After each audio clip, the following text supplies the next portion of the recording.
Maliyyə Nazirliyinin aparatına yeni rəhbər təyin olunub. Natiq Həsənov Azərbaycan Respublikası Maliyyə Nazirliyinin aparatının rəhbəri təyin edilib. Bununla bağlı Maliyyə Naziri Sahil Babayev müvafiq əmr imzalayıb. Həsənov 1979-cu ildə anadan olub.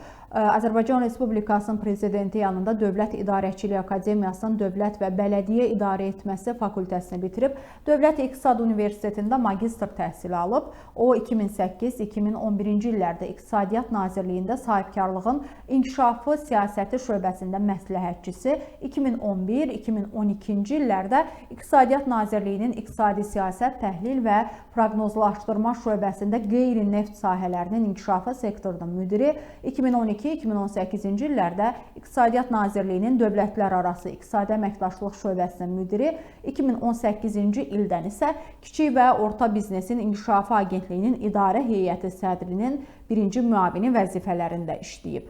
Xatırladaq ki, bundan əvvəl Maliyyə Nazirliyinin aparatının rəhbəri Cavanşir Yusifov olub. Onun dövlət qulluğuna pensiya yaşında olması ilə əlaqədar öz arzusu ilə xitam verilib.